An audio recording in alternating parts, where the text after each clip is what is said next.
Lacey Evans is gone from WWE. She hinted as much on Monday when she posted that when the clock strikes midnight, we are to address her by her real name of Macy Estrella from here on out. And she changed her bio on social media to read that she was formerly known as WWE superstar Lacey Evans.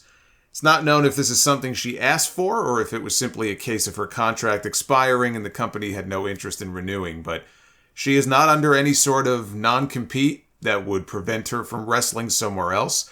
In the meantime, what we do know is that she is opening a new coffee shop and cafe in South Carolina where she lives.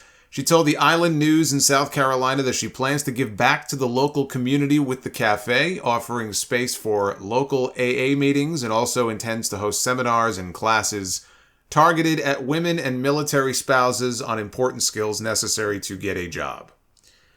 She served for 5 years in the Marines, signed with WWE in 2016, got called up to the main roster 3 years later when she should have been down there longer. She could have used more time in NXT, but that was not uncommon back then, people being called up half-cooked before they were ready.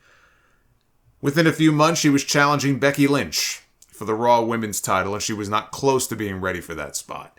Her character work, I thought, was good enough. Her in-ring work did not match. But they saw star potential in her, especially with her background, and it just never panned out. You know, they debuted her with the sassy Southern Belle gimmick, like something out of a time warp. I never liked the gimmick. She did get some good heat with it, but it was a mid-card gimmick, and mid-card is the spot where she belonged. Nothing wrong with that. Every mid-card needs people to put over the bigger stars. But she spent 7 years in that company, and in those 7 years, there's 3 things that she will be most remembered for. Well, 4 things if you include posting dumb shit on Instagram. But there are 3 things that she'll be remembered for. One is her mixed tag with Baron Corbin. Right? We had Baron and Sharon Corbin against Seth Rollins and Becky Lynch at Extreme Rules in 2019. That was the match where Corbin gave Becky the end of days. And then Corbin looked over at Rollins and said, "What are you going to do about it, you little piece of shit?" One of the few truly great Baron Corbin moments. So it's more remembered for that than anything that Lacey did in the match. She was just kind of there. Then there's her ill-fated on-screen romance with Ric Flair, where she was manipulating him to get to turn him against his daughter. They implied the two of them were having an affair, and Lacey teased that she was carrying his love child.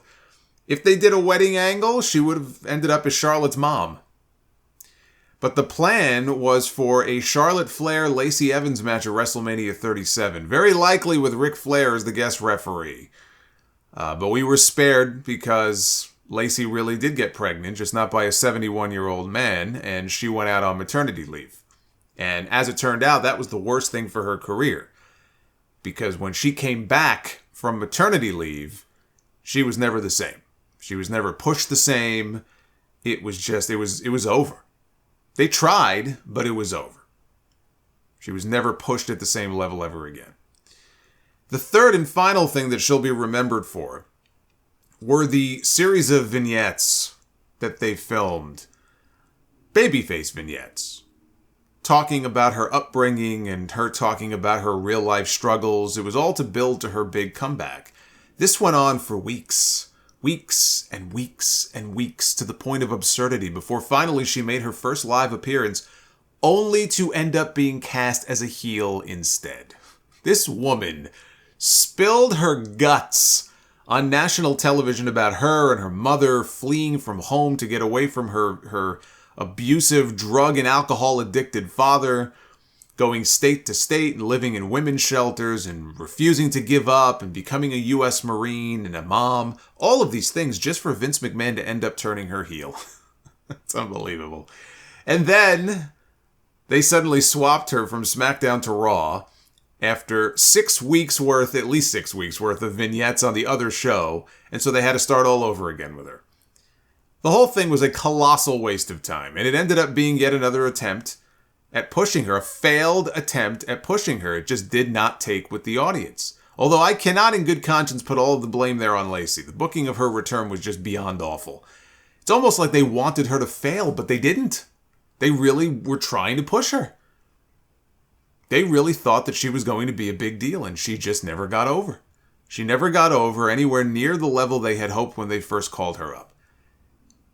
And you could see how far her star had fallen to go from a possible WrestleMania match 2 years ago with Charlotte to getting squashed by Charlotte in a 2-minute match on SmackDown a couple of months ago. That was her last match on TV. You know, when Vince McMahon retired, you can't see the air quotes, but they're there. When he retired for his little 6-month vacation last year, Lacey disappeared from television. And of course she did, because she was a Vince McMahon pet project. She wasn't Triple H's chosen pet project. She was a Vince project. Now later on, Triple H did try to bring her back. He was trying to salvage something with her.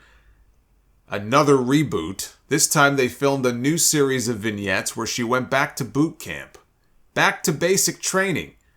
And she leaned more into her military background, which raised the ire of Sgt Slaughter and his daughter, the Slaughter daughter, when Lacey started cosplaying as this girl's dad, from her outfit right down to the using of the Cobra Clutch. His daughter was on a podcast last month, and this is what his daughter said, the Slaughter daughter. I don't want to talk about her too much because I don't want to give her too much airtime. Even WWE doesn't want to give her much airtime. See, that's a sick burn. That is a sick burn.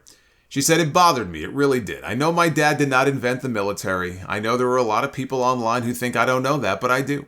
I also know that he didn't invent being a drill instructor. I get it. But that is what he is known for. His finishing move was the Cobra Clutch. He wore the campaign cover. He had the swagger stick. It's his look. That is what he is known for. That is his gimmick. In wrestling circles as well as G.I. Joe. So I thought her outfit was really disrespectful. I know she was a Marine. I think that is totally badass. She was military police, which is not something I've ever seen as a wrestling gimmick before. So I don't know why WWE is not pulling more from her military background if that is the avenue they want to go. However, what people don't realize is WWE came to my dad and asked him to be her manager and put her over. He said no. To me, that is where it should have ended. They could have still done the military thing, but maybe not done the campaign cover and maybe not used the Cobra Clutch. If you want to do that move, call it something else. When my dad turned heel, $1 Million Man was already using that move and calling it the $1 Million Dream. So my dad went to the Iron Sheik and asked if he could use the Camel Clutch. And Sheik said go for it.